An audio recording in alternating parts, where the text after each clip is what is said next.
कब जानो हमारी साधना रंग ला रही, जब काम के वेग को, क्रोध के, मोह के, मद के, इन सब के वेगों को सह गए, कोई प्रभाव नहीं, अंदर से शांत।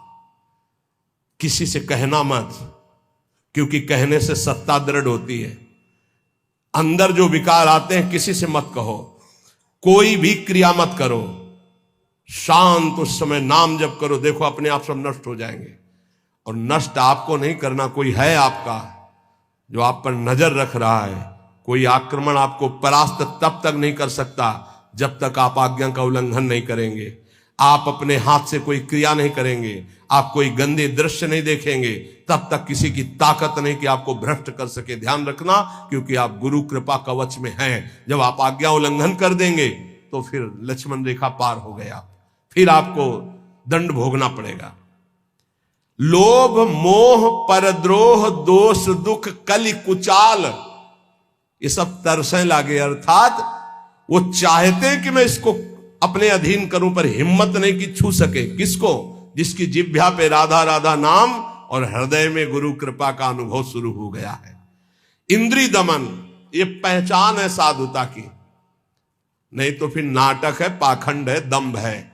बिन विवेक वैराग्य भक्ति बिन सत्य नये को मानो, भगवत विमुख कपट चतुराई सो पाखंडे जानो, चाहे गृहस्थ हो चाहे विरक्त।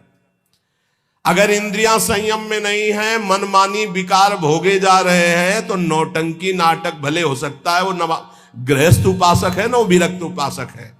इंद्रिय दमन तो अमन सब भाते, सब भात से मन अमना हो गया है तो परम शांति परम चैन है।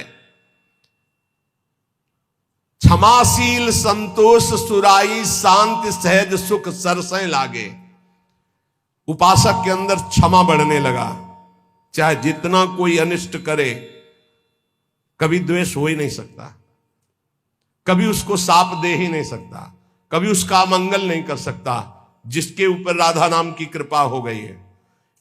क्षमा, जाओ, तुम्हारा मंगल हो, भगवान तुम्हारा कल्याण करे।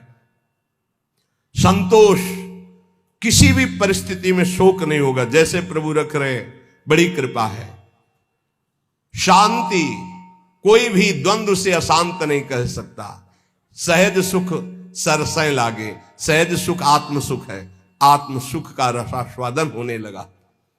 दास बना, ये कैसे हुआ?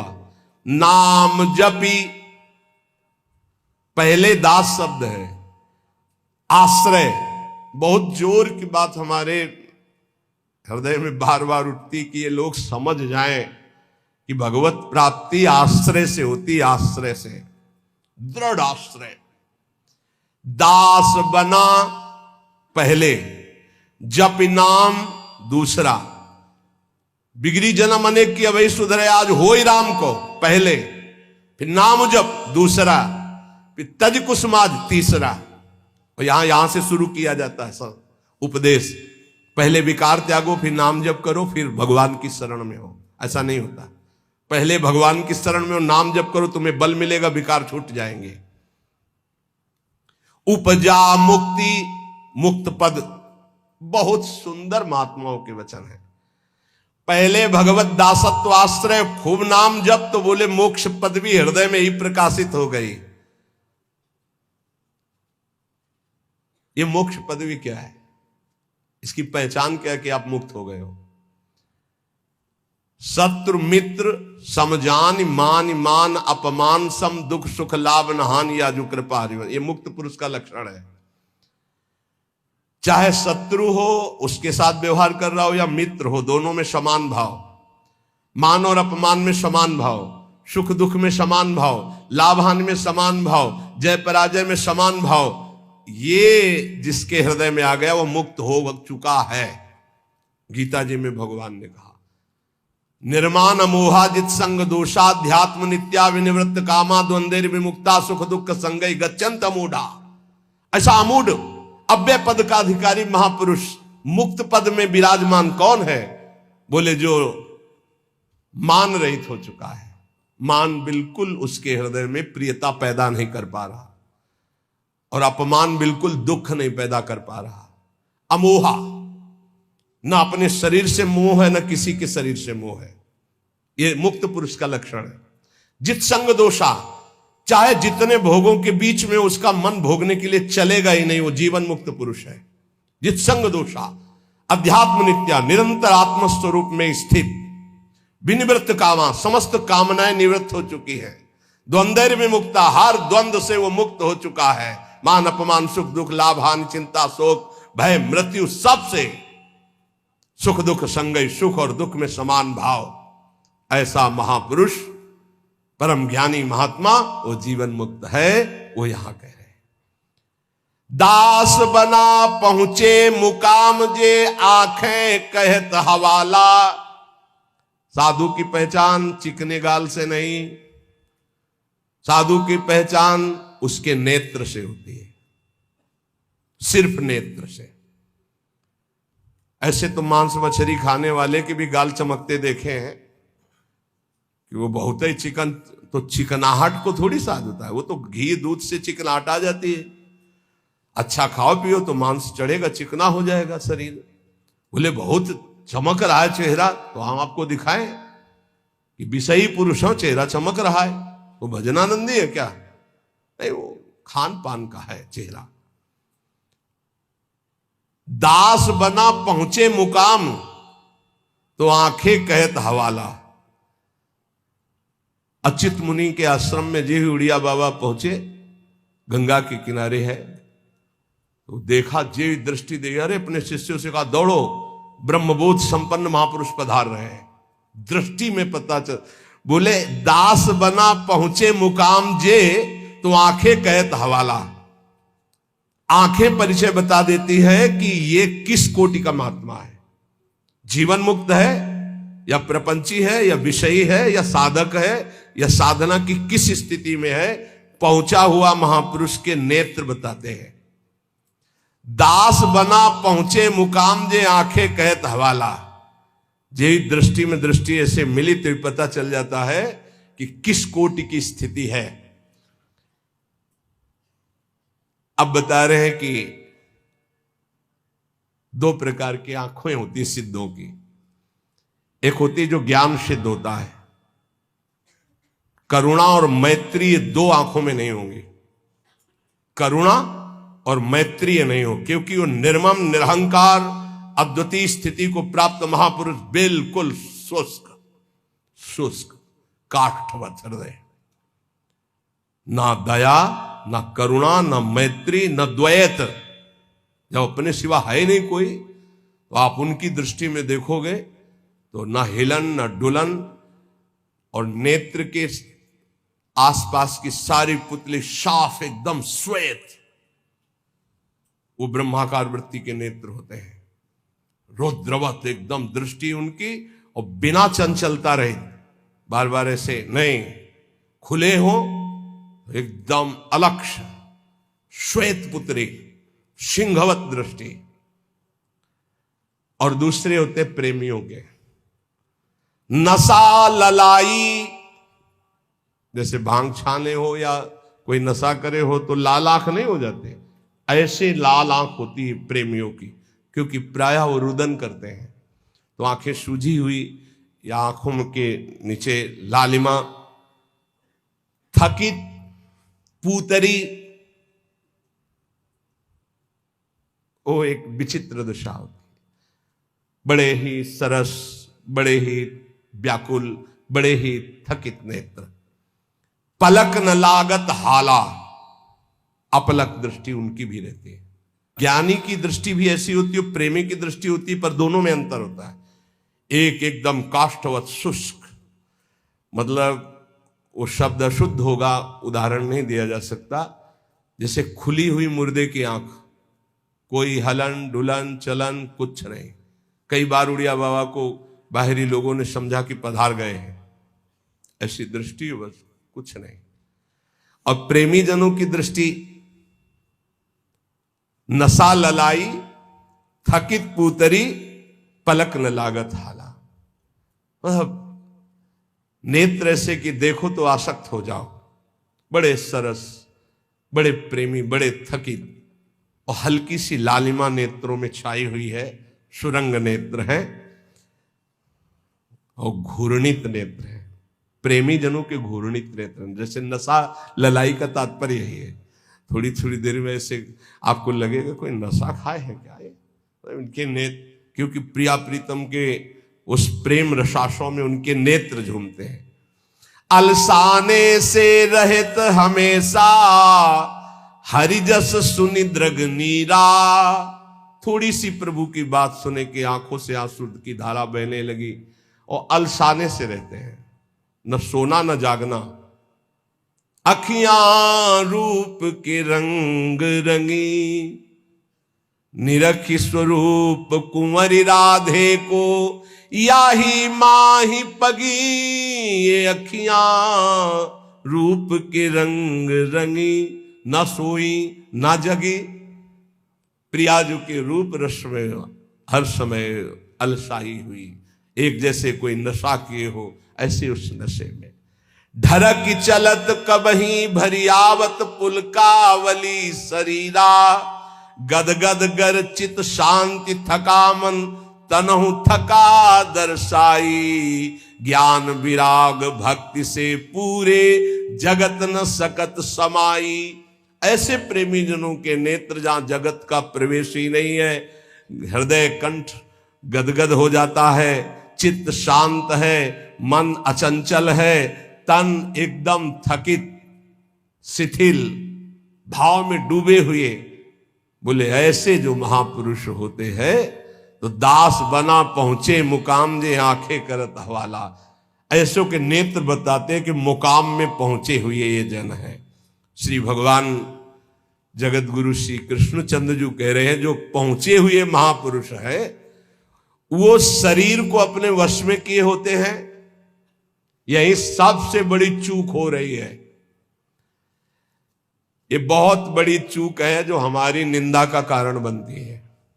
हम संतों की या भक्तों की जो निंदा का कारण बनता है वो ये नाशवान दुष्ट नीच शरीर है। इसको जब तक मैं माना जाएगा ये नीच आचरण कराता ही रहेगा, गुरुजनों की, आचार्यों की, भगवान की निंदा करवाता रहेगा। एक शरीर से गलती होने पर समस्त साधुओं की तरफ लोगों की दृष्टि अश्रद्धा से हो जाती है।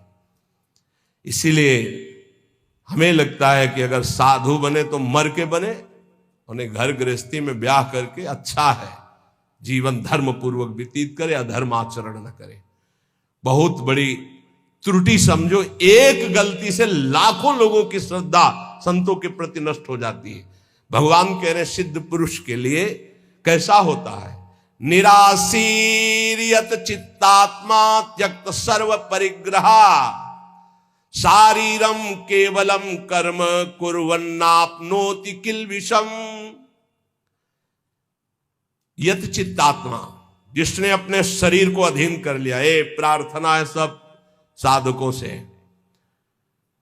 कोई ऐसी चेष्टा मत करना जिससे भेष को गाली मिले। हमारा गति हो या दुर्गति हो तो ठाकुर जी जाने। कभी ऐसी जगह न खड़े होना, कभी ऐसी चेष्टा मत करना, कभी ऐसा संग मत करना।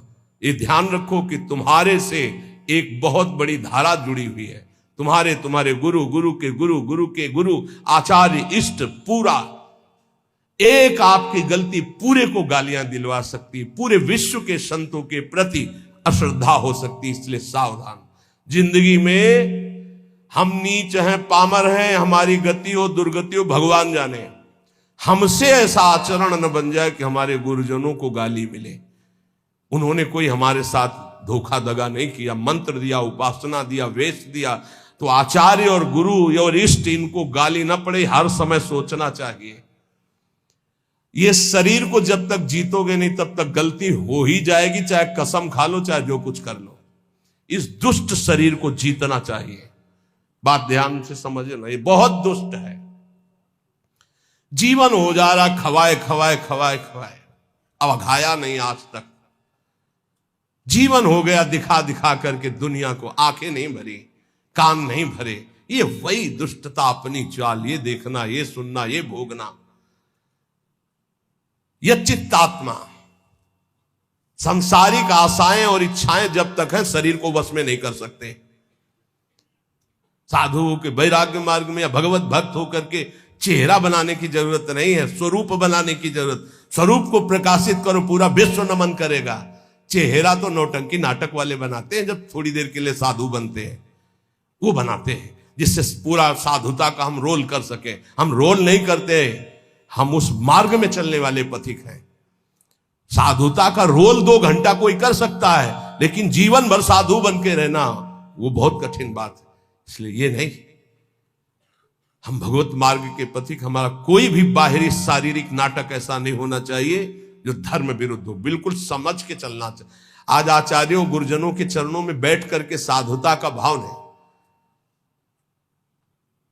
लाल कपड़ा हम या पीले कपड़ा हम पहने, इसके बाद यहां से बढ़िया महकुआ तेल लगा के ऐसे, ये कौन से शास्त्र में लिखा है?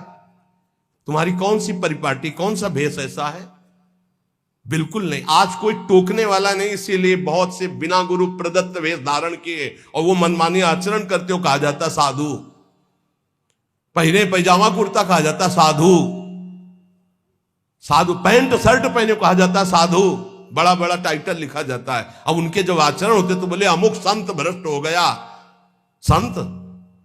संत परिपाटी देखो, संतों की मर्यादा देखो, संतों के चरणों में बैठकर जो साधुता सीखी जाती है वो कब हुआ?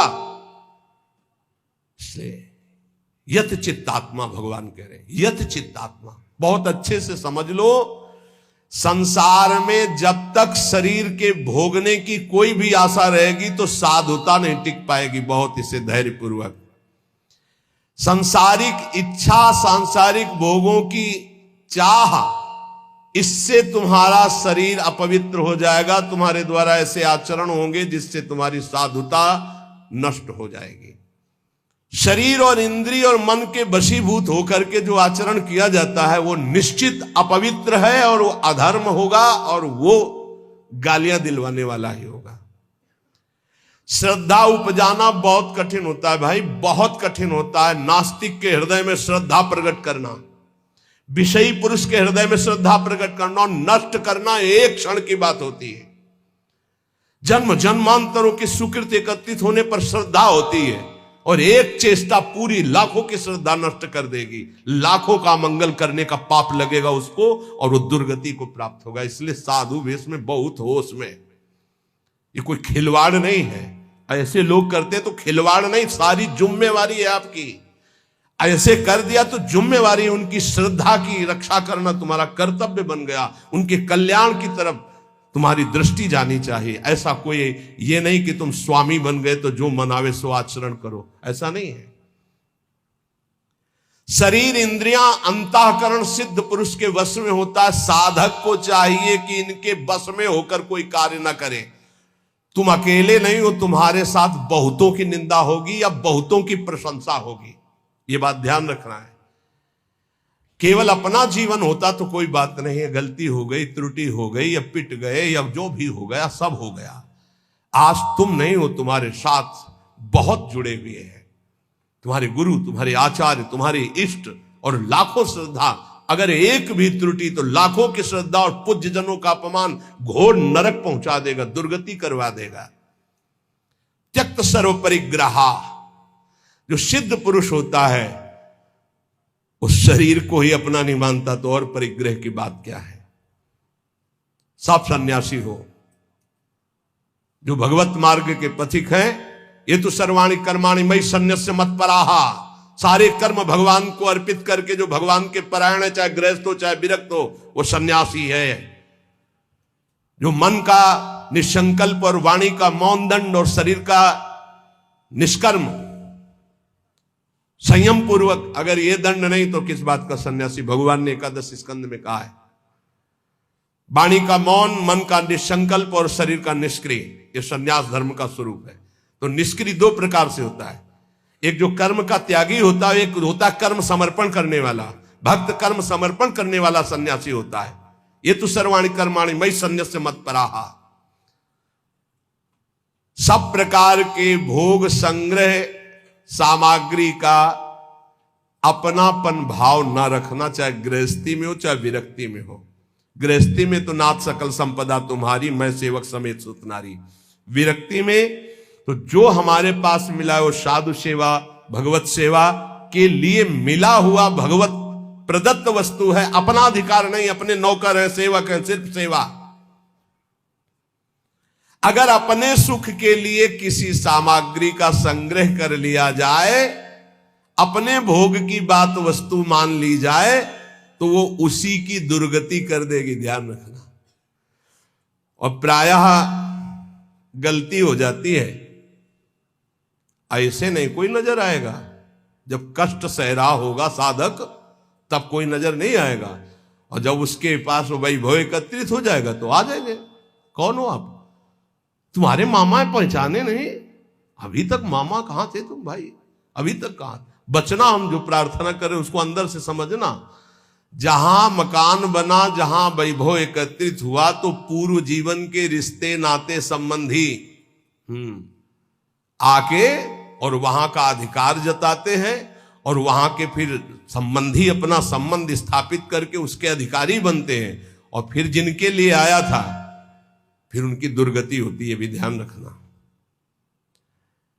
यही की घटना है। वो भक्तमाली जी अंतर ध्यान हो गए, उनकी बात है। वो बता रहे थे कि साधु के भाई आए, तो साधु को कहीं ना कहीं से अर्थ मिलता ही रहता है, साधु सेवा, भगवत सेवा। तो उन्होंने कहा अमुक कार्य है, 1 लाख रुपया दे दो। एक घटना है, कोई कथा नहीं। तो 1 लाख दे दिए। अब जब वो आते तो कहते हैं भाई दे यार 1 लाख रुपया, साधु सेवा वाला ले गए थे। अरे भाई दे देंगे, बड़ी समस्या गृहस्थी में रहती है, आप तो बाबा जी हो, आपको क्या पता गृहस्थी में। अब भाई है तो कह नहीं सकते हो, इतने में उनका शरीर पूरा हो गया संत भगवान का। जानते हो क्या बने थे? श्वान, कुत्ता। आश्रम के बाहर बैठे पिल्ले के रूप में। तो किसी महापुरुष को स्वप्न दिया कि मेरा उद्धार करवा दो, मेरे से गलती हो गई, 1 लाख रुपया अपने भाई को देने के कारण मेरी गति बिगड़ गई, और मैं वृंदावन में ही अमुक आश्रम का हूं, अमुक अमुक हूं, सामने बैठा हुआ हूं, आप आके मुझे देख लीजिए, मैं आपको पहचानता हूं। तो वहां गए तो बहुत हष्ट पुष्ट एक पिल्ला बैठा था, पुचकारा और गोद में उठाया। बोले महाराज आप चिंता मत करो, बाप का कल्याण होगा। उसके भाई के पास गए और कहा होश में जैसे बने तैसे चुपचाप 1 लाख रुपया मैं ब्याज सहित दो, नहीं हम तुम्हारे पास शासन अपना जब लागू करेंगे तो आप परेशान हो जाओगे। तुम्हारे भाई की दुर्गति हो गई जो महात्मा थे। वहां से पैसा लाए, फिर आश्रम में भंडारा किया, और फिर कुत्ता का कुछ दिनों में शरीर शांत हो गया, वो अपनी गति को प्राप्त हो। समझो, वैभव जहां बढ़े तो संसार के सेवा के लिए वैभव मिलता है। साधु सेवा, गौ सेवा, भगवत सेवा। और घर वाले, परिवार वाले के बिटिया का ब्याह है, हमारे सारे पैदा किया था क्या? मेहनत करो, मांगो, खाओ, जियो। हमारा तुम धर्म भ्रष्ट करने आए हो? वैराग्यवान कभी भूल करके एक सिक्का अपने परिवार वालों को ना दे, नहीं तो नरकगामी होगा, ध्यान रखना। ये हराम का पैसा नहीं है, गृहस्थ जन देते हैं भगवत प्राप्ति में लगे हुए संतों की सेवा के लिए, या श्री जी के लिए, या गौ सेवा, या धर्म सेवा के लिए।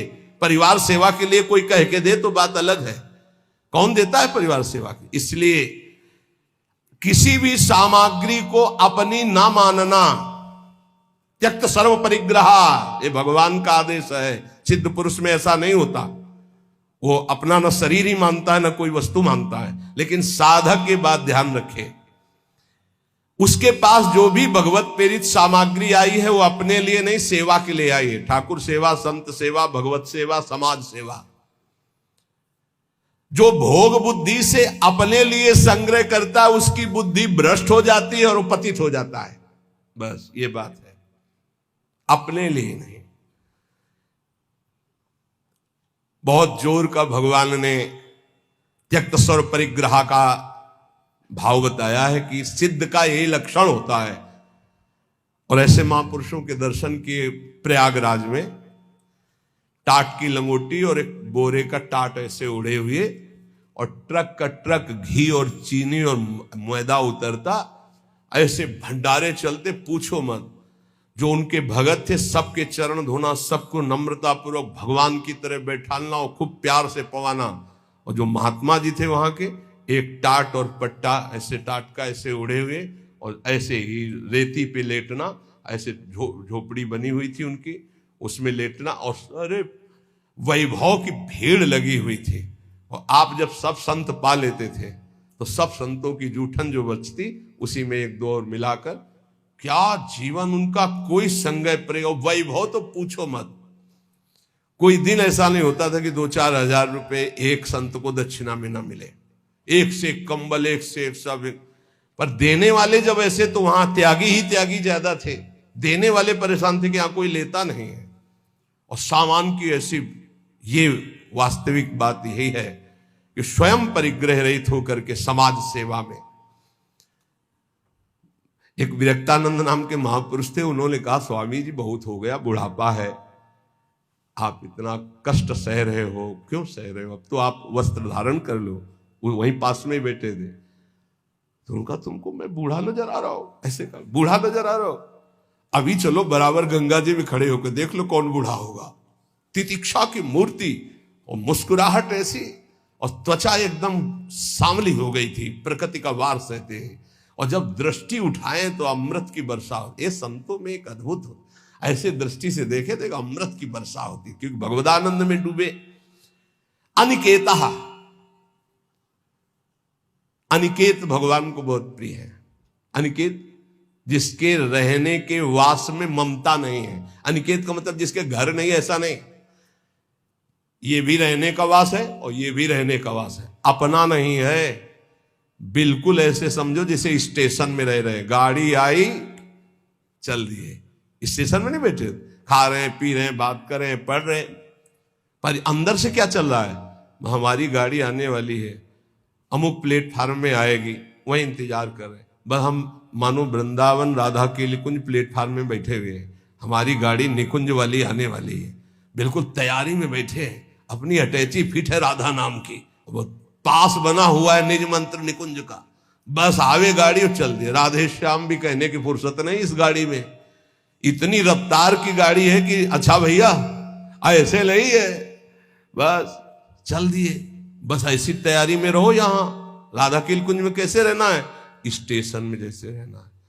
ये ना किसी का था, ना है, न रहेगा। बस समय गुजारो और श्री जी के पास चलना। अनिकेता, रहने के स्थान में ममता रहित होना।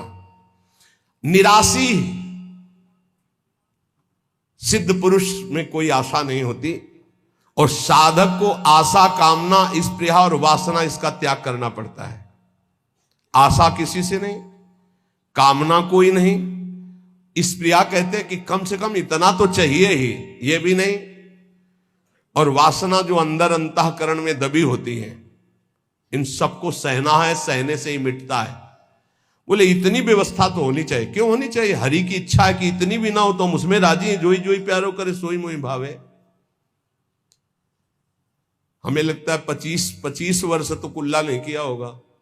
25 वर्ष वो जो होता है ना, पेस्टो या मंजन, कुछ नहीं। जीवन को भगवदानंद में डुबोने के लिए पेस्ट लेके थोड़ी घुमा जाता है, कोलगेट इसके लिए से कहां रखा है? अरे इतना गुड़ मिल जाए